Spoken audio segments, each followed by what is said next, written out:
What the fuck is up, everyone? Prison Miller here. I'm back with the re-ranking every album series. I'm going to do a really special video this time. As you may know, a few days ago, Ozzy Osbourne has died. So I'm going to do like a little tribute video on ranking every Black Sabbath album. But we're only reviewing the Ozzy records.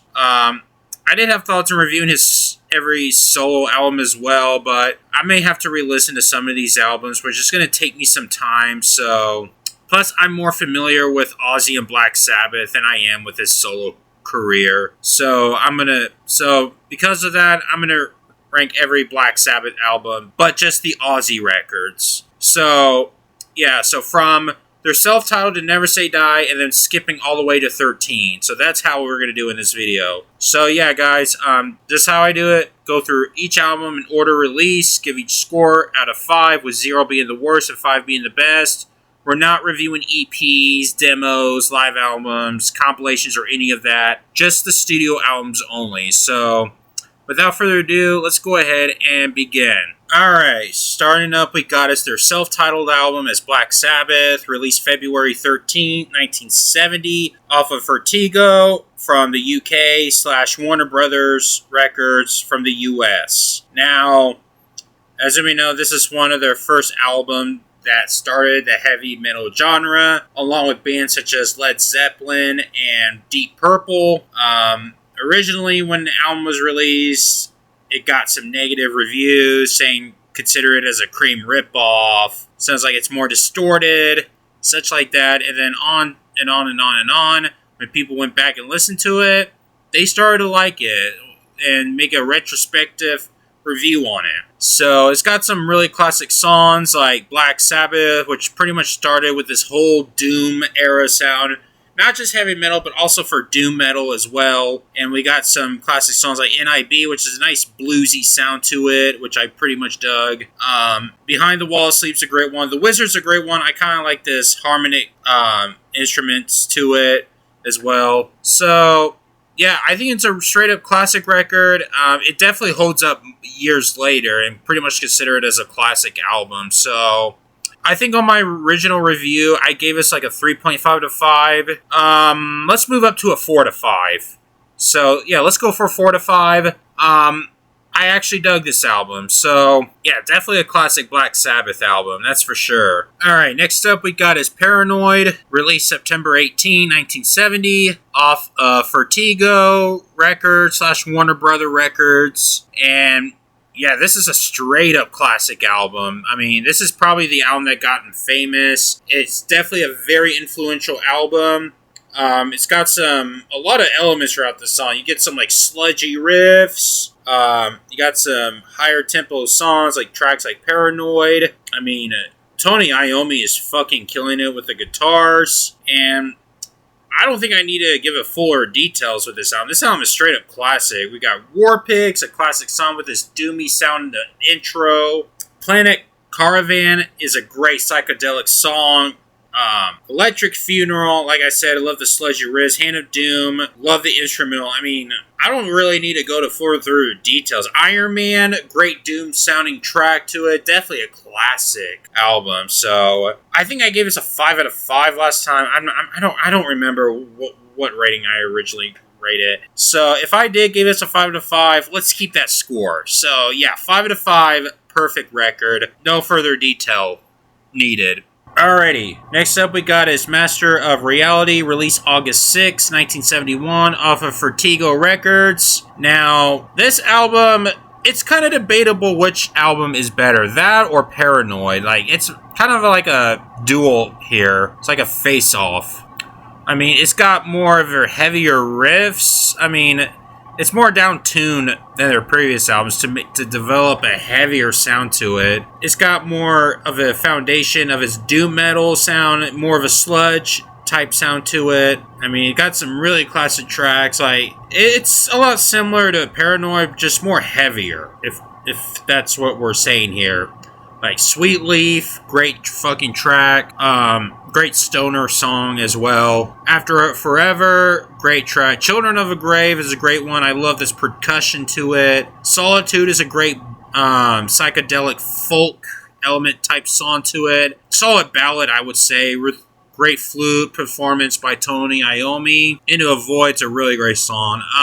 Yeah, I mean, it's kind of more like a psychedelic sound throughout, but a lot heavier, I should say. So, but then again, it's so influential. It's pretty much at the same level as Paranoid. So I'm going to go for a 5 out of 5. I think I originally gave this a 4.5 out of 5 last time. I'm not sure. I don't remember. I haven't looked back to it recently. So yeah, let's go for 5 out of 5. I thought this album is straight up perfect. So yeah, most people say this is their best album. Others say Paranoid is their best album. Some may even say Heaven and Hell is their best album. I don't know. Like, it's kind of hard to choose. So, yeah, I mean, I wouldn't argue which one is their favorite. Next up we got is Volume 4, released September 1972. Off of Vertigo Records once again, and this is the album where the band starts to experiment a little. I mean, they are high as fuck while making this album, especially Ozzy. Like it started to have some problems a bit at times with, mainly it's a lot heavier production. Like, they were taking a lot of drugs during the making in the studio. Like, they've been snorting coke almost every day. That it got to the point where the drummer Bill Ward almost got fired. I mean, with tracks like Cornucopia, I apologize if I pronounced it wrong. Holy hell, they sounded like they're on drugs. Especially the intro song, Wheels of Confusion, which is one of my favorite songs of all time. I can tell they're on drugs. Like, the tone of it sounds like they are. Like Ozzy is fucking high as a kite. And we got a ballad track, the piano ballad called Changes. I mean, I don't know if that's a song to get high to. I don't know. But, yeah, I mean, I don't know if it's not really... I think this is the first song to not release played by guitar, except for bass by Geezer Butler. But, I don't know. It kind of sounds like it kind of sounds like it's high. They're kind of high by guitar playing and such like that. But, okay, FX, yeah, they are very high making that song. So, yeah, I'm not sure if I say it's as good as their last two albums, but it's almost there, so let's go for 4.5 out of 5. Why not? Yeah, 4.5 out of 5, a very high 4.5 out of 5, because they're high as fuck. Next up, we got a Sabbath, Bloody Sabbath, released November 1973, off of Vertigo Records once again, and just like this is an album where they got even a lot more experimental than it did on Volume 4. It's got more of a stoner rock approach to it. Like, they added a lot more stuff to it, like synthesizers on certain tracks, mainly the track Who Are You? Yeah, I mean, I feel like the band has gotten a lot more drugs. They even rehearsed the songs in a fucking dungeon, is what I'm reading. Mainly, Tony Iommi is bringing up more ideas on drugs. He writes all this shit down. And, yeah, I mean, it got a lot more unpredictable sound to it than it did on Volume 4. Like, with tracks like, mainly the instrumental track Fluff, which is basically an acoustic track with basically on drugs. Sabracadabra, really great track. It's got more of it instrumental tracks in the interlude, which I actually really dug. Killing Yourself to Live is another fucking great track. Who Are You is definitely one of the most unpredictable tracks they ever did. It's got this synthesizer sounds with this prog rock sound, and then it got this piano ballad, which is very unexpected turn, and then it went back to it. It still kept consistent to the sound, but I just really love this 70s prog rock, stoner rock type elements to it. So I'm not sure. I mean, it's not heavier than Volume 4. I think it's really great by any means. So, I mean, isn't it as strong as Volume 4? Not really, but I dug it. I'm not complaining at all. I thought it was really great. I actually do enjoy it, and I definitely would go back to it. So I'll go for 4 to 5. I wouldn't say it break its run or anything by that. It's like a very strong 4 to 5. So yeah, we'll go for that. I think I gave that last time. I don't remember. Yeah, we'll keep it 4 to 5. Okay, next up we got is Sabotage, released July 28, 1975. Off of Vertigo Records once again. Now, I remember looking back, I think I remember saying this was my favorite Black Sabbath album, and I think I gave us a 5 out of 5 last time. Now, I'm not going to give a rating right now. I'm going to explain why. Is this my favorite Black Sabbath album still? Not really. I still love it. Don't get me wrong. I thought this was a really great record. All I have to say is it's still pretty much almost the same style as Sabbath Bloody Sabbath, but it's a lot heavier. From what I read, the band got sued over something, which caused them to get mad. They decided to make this record with more heavier tone. They brought back the heavier tone they did, like they did from Masters of Reality in Volume 4, but kept the same style as Sabbath Bloody Sabbath. That's how I kept it. I mean, it's still got some really solid songs like Hole in the Sky. I still love this album. I love the experimentation throughout this album. I like how the song progresses throughout. They have some really underrated bops too, like Symptom of the Universe, pretty much considered as one of the first thrash metal songs as I remember, with this crunchy guitar riffs and such. Yeah, band's still on drugs as usual. I feel like this is a great final way to end the strike of it. I like Ozzy's energy throughout this album too. I mean, he's got a really great energy throughout this album. I feel like he's a lot more energized than he has before on their first 5 records.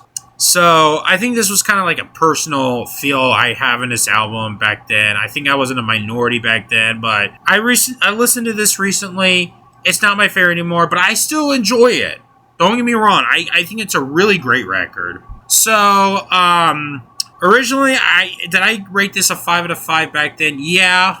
But nowadays, just like Sabbath Bloody Sabbath, I'm going to give this a 4 to 5, maybe leaning towards a 4.5 out of 5. I mean, I really love this album, don't get me wrong, but I think I overrated this album a bit back then. So, yeah, let's go for a 4 to 5 instead of 5 out of 5. So, yeah, I mean, I still love it, don't get me wrong.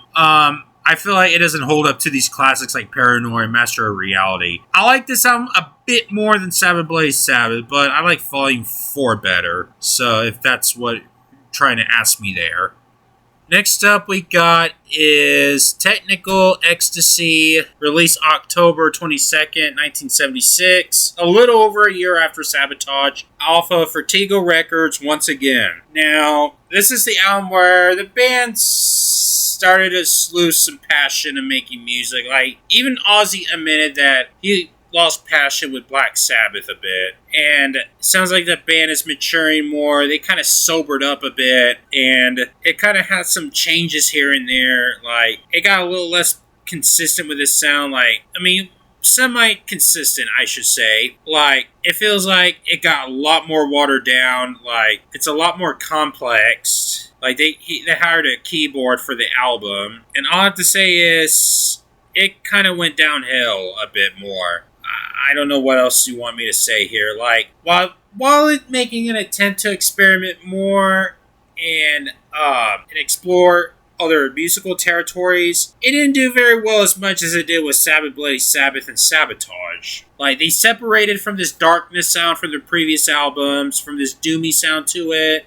Now, I'm not really feeling a lot in the songs, particularly. Like, it's basically Tony Iommi saying they try to sound like Queen, they try to sound like Foreigner, and they're kind of ripping these bands off a bit at times. And for some reason, I'm just not quite feeling it. Like they try to, and it kind of sounds like they're more sober with it, which is kind of nice that they sobered up a bit, but at the same time, it's just not what we wanted to sound like, you know? Like, I'm just not feeling a lot of songs on there. Now, don't get me wrong, there's some really great songs I do quite enjoy here and here. Like, I do enjoy the track Backstreet Kids, Rock and Roll Doctor, Dirty Women. Gypsy is kind of a decent song, I guess, with this little jazzy piano sound to it. But other than the rest, I'm just not feeling it. I am not a fan of this vocal that Bill Ward did on the track It's Alright with this pop-sounding track. I ain't feeling it.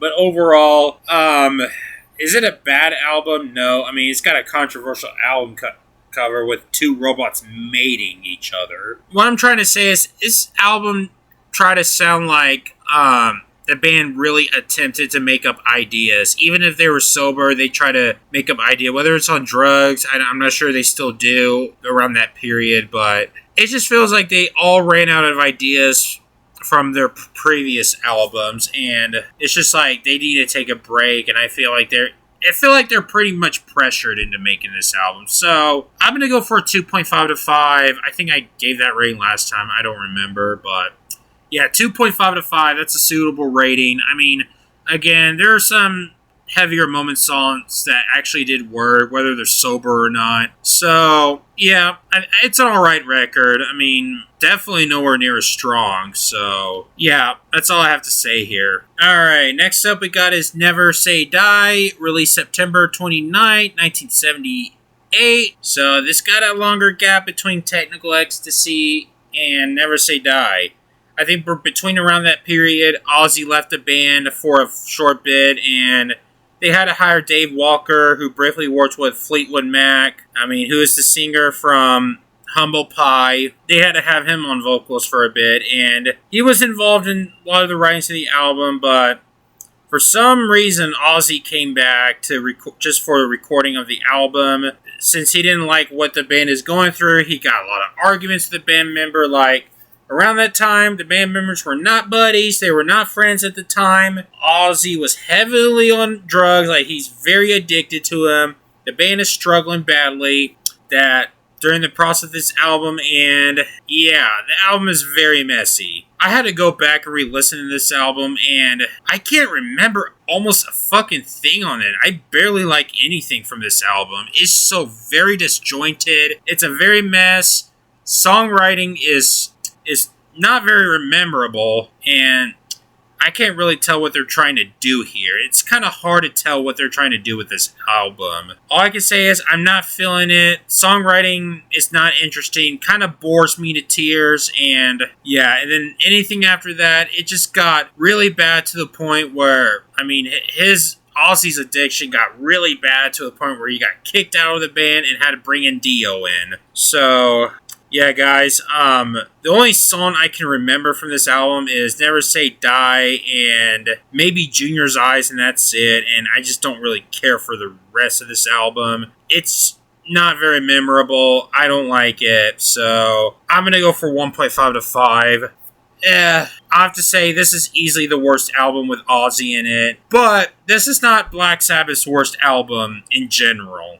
I'm thinking about reviewing the non-Ozzy albums some other time. I don't know. Maybe after my ranking of Halloween Part 2, but we're not talking about that right now. But anyways, guys, yeah, easily the worst album with Ozzy in it. So, and this is the last one with Ozzy. So, for at the moment, and we're gonna get to the last album about right now. All right, guys, skipping all of the non-Ozzy albums. 34 years later. 10 albums later, one hiatus later, we got back 13, brought back the original lineup except for Bill Ward on drums. We got 13 released June 10, 2013 off of Vertigo Records. They pretty much went back to that label. As you may know, this is pretty much more of their Back to Roots era. As you may know, they throughout after Ozzy not being involved with Black Sabbath, Tony Iommi's pretty much took over the place. Like, he's got multiple lineup changes around then. Even got some albums where originally meant to be his solo materials, like, for example, Seventh Star. And, yeah, but we're not talking about those albums right now. We're talking about this album, the final album. Seems like Ozzy has gotten good terms with it. The band has gotten a lot healthier, which they always have been for the past 20, 30 years eventually. And yeah, all the band has sobered up, so they decided to try it one more time as a band before retiring. So, as we know, they hired Rick Rubin, who is known for this fucking loudness war, and decided the production, all that. It feels like a nice, warming Return to Roots album. I mean, we got some more doomy tracks with songs like End of the Beginning, God is Dead, and we got some more of their, brought back to their older psychedelic songs like Zeitgeist, or whatever you call it. And it's got some more bluesier tracks as well towards the near end, like Damaged Soul and Dear Father, which kind of has a feel to their first album, their self-titled album. So, anyways, guys, I I know a lot of people don't like this album that much, and I can understand why, mainly because of Rick Rubin's sound production, but at the same time, it kind of works at times, so does it hold up as much as the classic albums as Black Sabbath? No, but I thought it's a solid listen, and I'm sure old school fans of Black Sabbath will probably enjoy it. Some will, some won't. As for me personally, I don't mind it particularly, but I may have a few complaints with the production and such, but I don't mind it, so I'm gonna go for a 3 to 5. I thought it was decent. I thought it was fine.